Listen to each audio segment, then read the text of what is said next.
सिर्फ और सिर्फ एक शॉर्ट्स वीडियो डाले थे, 5 या 7 सेकंड की वीडियो थी उसको। मतलब अभी मेंटली मैं थोड़ी सी प्रिपेयर हुआ ऐसी वीडियोस डालने के लिए। बीमारी ही ऐसी थी ना कि जब भी आप कुछ भी सर्च करो, गूगल करो, कुछ भी करो, तो उसमें सिर्फ आपको ट्विंस कंसीव करा हुआ था। हार्ट बीट आ गई थी, दोनों की हार्ट बीट ठीक ठाक थी। पहली की हार्ट बीट अच्छी थी, दूसरी वाली की हार्ट बीट थोड़ी कम थी। तीसरा महीना लगने वाला था। मेरा क्या होता, हर तीसरे दिन पे वो बढ़ता जा रहा था, मतलब वीकली ऐसे बढ़ रहा था। इस वीडियो से बहुत सारे लोग की हेल्प हो सकती है।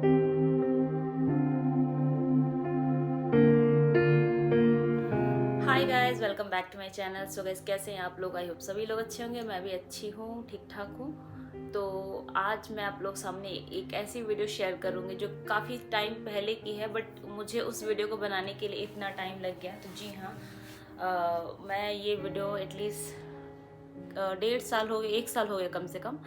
तो 1 साल पहले मेरी एक बहुत ही ऐसी सर्जरी हुई थी जिसके बारे में मैंने सिर्फ और सिर्फ एक शॉर्ट्स वीडियो डाले थे, 5 या 7 सेकंड की वीडियो थी। उससे ज़्यादा कि मैंने कुछ भी नहीं अपलोड किया था, ना ही मैं उस कंडीशन में थी कि मैं ऐसी वीडियोस बना को, मतलब अभी मेंटली मैं थोड़ी सी प्रिपेयर हुआ ऐसी वीडियोस डालने के लिए।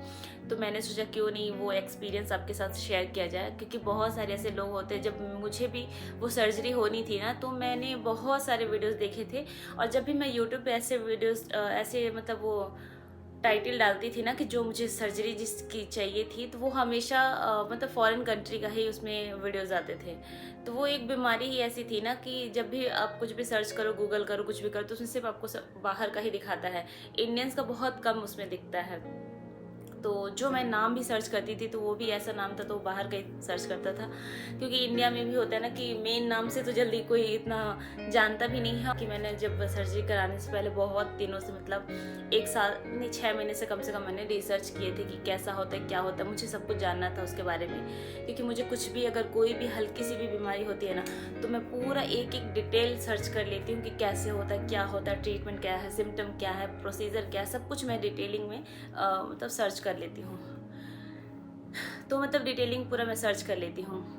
तो फाइनली आज थोड़ा सा मेरा माइंड अभी थोड़ा सही था कि मैं सोच रही थी कि चलो इस वीडियो से बहुत सारे लोग की हेल्प हो सकती है, जिनको भी भगवान न करे बीमारी हो किसी को, और हो भी गया हो तो मतलब डरने की कोई ज़रूरत नहीं है। क्योंकि आज के टाइम में जो हमारी लाइफस्टाइल, ये प्रॉब्लम जो होती है ना हमारी, मतलब ये हम लेडीज़ के अंदर ही ये चीज़ें होती हैं। और प्रॉब्लम आपको ये जेनेटिक कभी नहीं होगा, ये आपकी लाइफस्टाइल मेंटेन जैसी होती है उसी हिसाब से होता है। तो मैं बात कर रही हूँ फाइब्रॉइड सर्जरी की, और जिसको इंग्लिश लैंग्वेज में मायोमेक्टोमी सर्जरी भी बोलते हैं, और देसी लैंग्वेज उसको रसौली बोलते हैं, गांठ बोलते हैं, मतलब ऐसा ही कुछ होता है। तो एक तरीके से ट्यूमर भी बोल सकते हैं उसको। तो प्रॉब्लम मेरे साथ तो हो गई थी, और ये स्टार्टिंग से नहीं था मुझे, ये लॉकडाउन के बाद से, मतलब जब लॉकडाउन के बाद मैंने अल्ट्रासाउंड कराए थे। मतलब मैं ऐसे प्रेगनेंसी प्लान के लिए मतलब अल्ट्रासाउंड मैंने कराए थे कि एक्चुअली सब कुछ सही है ना, तो मैं वो चेक कराने के लिए गई थी। कुछ प्रॉब्लम्स, कॉम्प्लिकेशंस आ रहे थे। स्टार्टिंग में मेरे साथ कुछ भी, कोई भी कॉम्प्लिकेशंस नहीं था, ना एक सिस्ट भी नहीं था, कुछ भी नहीं था। पीसीओएस की प्रॉब्लम तो हर लेडीज़ को, मतलब 10 में से 7-8 को तो होती है, तो मेरे साथ भी था। बट मेरा कभी ऐसे पीरियड से रिलेटेड कुछ भी प्रॉब्लम नहीं होता था, तो जिस वजह से मुझे पीसीओएस के इतना मन में इतना डर नहीं था उस चीज़ को लेकर, ना ही वेट गेन होता था, ना कुछ ऐसा था। तो मुझे इसका कोई डर नहीं था, सब कुछ सही रहता था। डॉक्टर्स भी पूछते थे कि ऑन टाइम पीरियड आता है कि नहीं, तो वो तो सब कुछ सही था, तो मुझे क्या ही बताना। जब मेरा अल्ट्रासाउंड हुआ था 2020 में, शायद 2020-21 की बात, हाँ 2020 में, जब मैंने अल्ट्रासाउंड कराया था तो डॉक्टर ने बोला कि आपको तो फाइब्रॉइड है। और वो लकीली जो फाइब्रॉइड था ना, तो वो मेरे यूट्रस के अंदर नहीं था, यूट्रस के बाहर था, बट बाहर में पास में ही था। तो उससे क्या था कि डॉक्टर ने ये बोला कि आपके पास 2 ऑप्शन है, या तो प्रेगनेंसी आप कंसीव कर लेते हो। तो कई बार क्या होता है कि ये जो फाइब्रॉइड होते हैं ना, ये श्रिंक कर जाते हैं, मतलब most of the cases shrink करते हैं, और बहुत रेयर केस होता है जब ये एक्सपेंड करते हैं। तो उन्होंने बोला अगर प्रेगनेंसी हो जाती है तो इसको ज़रूरत नहीं पड़ेगी, मतलब डिलीवरी के टाइम में देख लेंगे क्या करना है। तो मैंने सोचा था कि अब तक मेरे बॉडी के साथ कोई छेड़छाड़ नहीं हुई है। होता ना कि जब आपके साथ कोई सर्जरी हो जाती है, फिर आपको कंसीव करने में, प्लानिंग करने में बहुत सारी चीज़ें होने लगती हैं, तो मैं नहीं चाह रही थी सर्जरी कराना। फिर विदिन 4 मंथ मतलब मैं कंसीव मैंने कर लिया था। कंसीव करने के बाद से क्या हुआ था कि सब कुछ सही जा रहा था, सही जा रहा था। तीसरा महीना लगने वाला था, तब तक क्या हुआ, मेरा जो फाइब्रॉइड था ना वो 1.5 से 2 महीने के बाद में अचानक से एक्सपेंड होना शुरू हुआ। वैसे तो होता है 1 साल में 1 इंच बढ़ता है, जहाँ तक मुझे मतलब मैंने सुना है साल में 1 इंच बढ़ता है। मेरा क्या होता, हर तीसरे दिन पे वो बढ़ता जा रहा था, मतलब वीकली ऐसे बढ़ रहा था कि जो मैंने अल्ट्रासाउंड कराए थे, जो फर्स्ट स्कैन मैंने कराया था तो उसमें आया था 4 या 5 सेंटीमीटर आया था। और जैसे ही मतलब अल्ट्रासाउंड मैंने करा के आई, उसके 5-7 दिन के बाद से, 7 या 8 दिन के बाद से कुछ ऐसे ही मुझे पेन होना शुरू हो गया। और अचानक से ना मेरे साइड में, ये जो साइड होता है यहाँ पे मुझे पेन होना शुरू हुआ, और इतना गंदा पेन होता था कि उसके आगे कुछ भी समझ में नहीं आता था। वैसा पेन तो भगवान ना करे किसी भी लड़की को हो, किसी भी वुमेन को हो, ऐसा पेन तो किसी को नहीं होना चाहिए। वो मेरे साथ हो रहा था, बहुत ही गंदा वाला पेन, बर्दाश्त नहीं होता था। मतलब इतना रोती थी कि पूछो मत। फिर वो मुझे ये डाउट होने लगा कि ये प्रेगनेंसी का मतलब मिसकैरेज के कुछ चांसेस तो नहीं लग रहे हैं। और लकीली वो मिसकैरेज नहीं था, क्योंकि जब मैंने अल्ट्रासाउंड कराए थे तो उसमें हार्ट बीट आ गई थी, और उस वक्त मैंने ट्विंस कंसीव करा हुआ था। हार्ट बीट आ गई थी, दोनों की हार्ट बीट ठीक ठाक थी। पहली की हार्ट बीट अच्छी थी, दूसरे वाली की हार्ट बीट थोड़ी कम थी। तो डॉक्टर ने बोला था कि दूसरी की हार्ट बीट थोड़ी कम है, वैसे आपके साथ जो फाइब्रॉइड की प्रॉब्लम है तो आप सिंगल ही प्रेगनेंसी ही रहनी चाहिए। अगर ट्विंस रह रही है तो थोड़ा कॉम्प्लिकेटेड हो सकता है आपका मैटर। तो मैंने जो जैसा भगवान ने दिया है वैसा तो एक्सेप्ट करना ही चाहिए। तो फिर मुझे इतना कोई टेंशन नहीं था उस बात को लेके। लेकिन जब पेन 2 से 3 दिन हो गया ना, वो मतलब रुकने का नाम नहीं ले रहा था। नॉन स्टॉप ऐसे लगता कोई सुई पिंच कर रही है, वहाँ पे कंटिन्यूसली पेन हो रहा था मुझे। मतलब जो डॉक्टर्स प्रेगनेंसी में इंजेक्शंस देते हैं वो सब इंजेक्शंस देने लगे, कुछ भी असर नहीं कर रहा था। एंड में क्या हुआ कि मैं अपने आप को हॉस्पिटल मैंने एडमिट कराया क्योंकि प्रेगनेंसी भी थी और फाइब्रॉइड भी था। तो दोनों चीज़ में ये था कि मतलब बच्चे के लिए प्रॉब्लम्स हो रही थी उस वक्त, जिसे मुझे इंटरनली फील हो रहा था कि कहीं इससे बच्चे पे प्रॉब्लम ना जाए, क्योंकि पेन इतना गंदा था कि मैं कोई भी मेडिसिन खाती ना तो असर तो करता ही करता। और उस वक्त जो मेडिसिन का जो पेन किलर होता है ना, जो सबसे हाई डोज पेन किलर होता है, जिसके आगे कोई भी पेन किलर नहीं होता, वो पेन किलर मैं खाती थी तो मैक्स टू मैक्स 1 से 2 घंटे मुझे आराम मिलता था। उसके बाद फिर से दर्द होना शुरू हो जाता था। तो मैं हॉस्पिटल में थी और 2 से 3 दिन मैं हॉस्पिटल में रही, और डॉक्टर मुझे PCM चढ़ाते रहे। बस जब तक चढ़ता था तब मैं रिलैक्स रहती थी। मैंने डॉक्टर से ये तक भी बोला कि मुझे जहर दे दो, क्योंकि मेरा दर्द बर्दाश्त नहीं हो रहा है, बर्दाश्त नहीं कर पा रही हूँ, मुझे जहर ही दे दो कम से कम। कंडीशन इतनी ज़्यादा ख़राब हो गई थी उस टाइम में। मैं 3 दिन हॉस्पिटल में थी। उस वक्त मेरे साथ हॉस्पिटल में ज़्यादा कोई नहीं था, सिर्फ मेरे हस्बैंड थे, मेरी मम्मी थी, बस और कोई नहीं था। मेरी जो हालत थी उस वक्त, मतलब मैं सोच रही थी कि भाई कैसी सिचुएशन में हूँ। ये सब पेन किलर वगैरह सब कुछ चलते रहे और पूरा दिन निकल गया। और डॉक्टर टाइम टू टाइम मतलब स्कैन करके देख रही थी कि हार्ट बीट मतलब जो बच्चे का वो है, तो वो क्या हुआ था, वो डिक्रीज़ होना शुरू हो गया था। तो जिसकी हार्ट बीट सबसे ज़्यादा अच्छी थी वो पहले ही मतलब अबॉर्ट कर गया वो।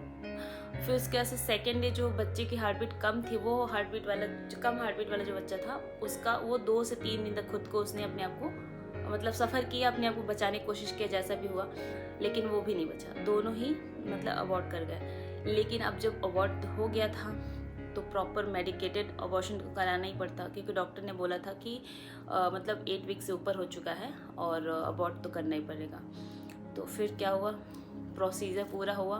मेरे अंदर इतना पेन मैंने झेल लिया था ना कि मैंने सोचा कि अब मैं कोई पेन नहीं झेलना चाह रही। मैंने डॉक्टर से बोला जो पेनलेस ऑप्शन है, लाइक मुझे एनेस्थीसिया दे दो, कुछ भी कर दो, बट मुझे पेन अब एक चवन्नी पेन मुझे बर्दाश्त नहीं करना। जब सब कुछ मेरा ख़त्म ही हो गया तो मैं क्या ही पेन झेलूँगी अब।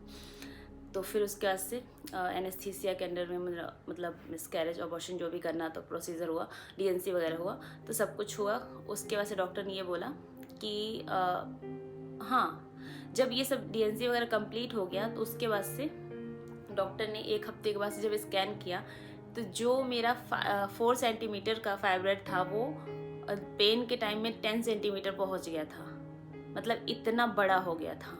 और जैसे ही बच्चा अबॉर्ट हुआ, जस्ट 1 वीक के बाद से मैंने स्कैन कराया तो ऑटोमेटिकली वो 6 पे आ गया था। समझ सकते हो, 6 पे आ गया अचानक से ही। फिर मतलब एक तरीके से वो एक काल बन के हुआ और कुछ नहीं था। मतलब देखा है तो इतने सारे लोगों को फाइब्रॉइड की रहता है, बट इतना कॉम्प्लिकेटेड किसी के साथ नहीं होता जो मेरे साथ हुआ था। फिर उसके बाद से मैंने सोचा कि अब मेरे पास ऑप्शन यही है कि पहले मैं इसका इलाज करती हूँ, लाइक इसका ऑपरेशन कराती हूँ, उसके बाद ही मैं प्लानिंग का सोचूंगी। तो 1 हफ्ते के बाद से मतलब डीएनसी जो मेरी हो गई थी, उसके बाद से मैं मतलब लखनऊ चली गई थी। फिर उसके बाद से मतलब 2-2.5 महीना तक, क्योंकि थोड़े से क्लॉट रह गए थे डीएनसी के टाइम का ही, जो डॉक्टर को दिखा नहीं था अल्ट्रासाउंड में। उसके बाद मुझे 2-2.5 महीने तक प्रॉपर ब्लीडिंग होती रही। फिर जब वो स्टॉप हुआ उसके बाद से मतलब लखनऊ चली गई थी, तो फिर ये था तुरंत तो आना नहीं था, 1-1.5 महीने के बाद मैं आई थी वापस। और थोड़ा सा माइंड चेंज करना था, मूड चेंज करना था, मम्मी भी थी तो फिर मम्मी को भी पहुंचाना था, तो ये सब चीज़ें थी। तो इस वजह से मैं लखनऊ चली गई थी। लेकिन वहाँ पे जाके एवरी डे मतलब इतनी हैवी ब्लीडिंग हो रही थी। मैंने डॉक्टर से पूछा तो डॉक्टर ने बोला कि एक बार फिर से स्कैन करा लेना। जब मैं वापस आई स्कैन कराने, तो डॉक्टर ने बोला कि जो डीएनसी हुई थी उसमें छोटे से क्लॉट रह गया था, जिसकी वजह से आपको ये ब्लीडिंग हो रही थी। फिर क्या हुआ, ये जब डॉक्टर ने ये बोला कि अभी हम इसको कुछ नहीं करते हैं, जब आपका सर्जरी होगा तो उस वक्त एक हिस्ट्रोस्कोपी भी उनको करना था, क्योंकि उनको कुछ डाउट्स थे कि मतलब लगे हाथ जब आपकी लैप्रोस्कोपी होगी तो लैप्रोस्कोपी के साथ साथ हिस्ट्रोस्कोपी इजीली हो जाएगी, तो आपको इतना पेन नहीं होगा और दोनों ही एक तरीके से क्लियर हो जाएगा कि आपको कोई कॉम्प्लिकेशंस का अगर प्रॉब्लम हो रहा है तो वो इन फ्यूचर नहीं हो प्रेगनेंसी में। मैंने कहा ठीक है कोई बात नहीं, जैसे इतने पैसे जा रहे हैं इतने भी चल जाएंगे। तो जब मैं ऑपरेशन कराने के टाइम में गई तो उस वक्त तो क्लॉट भी ख़त्म था, समझ लो मतलब क्या क्या चीज़ें हो रही थी मेरे साथ, मिस हैपनिंग क्या क्या हो रही थी। फिर सर्जरी जब होने को था, तो सर्जरी के बाद का जो प्रोसीजर है ना, सारा कुछ जो चीज़ें हैं वो मैं आपको नेक्स्ट पार्ट में बताऊंगी। अभी मैं आपको ये बताऊंगी कि मेरा फाइब्रॉइड कैसे स्टार्ट हुआ था, कैसे मुझे पता चला था कि मुझे फाइब्रॉइड है। तो ये सब चीज़ें मैंने इस व्लॉग में आप लोग को दिखा दिया, और नेक्स्ट व्लॉग में आप लोग को बताऊंगी कि इसके आगे का प्रोसीजर कैसा था, कि डॉक्टर ने मुझे कौन सी दवा दी थी मतलब सर्जरी से पहले, फिर मेरा सर्जरी का पूरा प्रोसेस कैसा था, सर्जरी कैसे हुई थी, सर्जरी के बाद बहुत सारी कॉम्प्लिकेशंस आई थी जो मैं आपको बता दूंगी, जिससे कि इन फ्यूचर आपको कोई भी प्रॉब्लम नहीं आए। तो नेक्स्ट व्लॉग आप ज़रूर देखिएगा, और जल्दी कोशिश करूँगी एक नेक्स्ट पार्ट अपलोड करने के लिए। तो मिलते हैं आपसे नए वीडियोज़ में मतलब उसके नेक्स्ट पार्ट में, तब तक के बाय।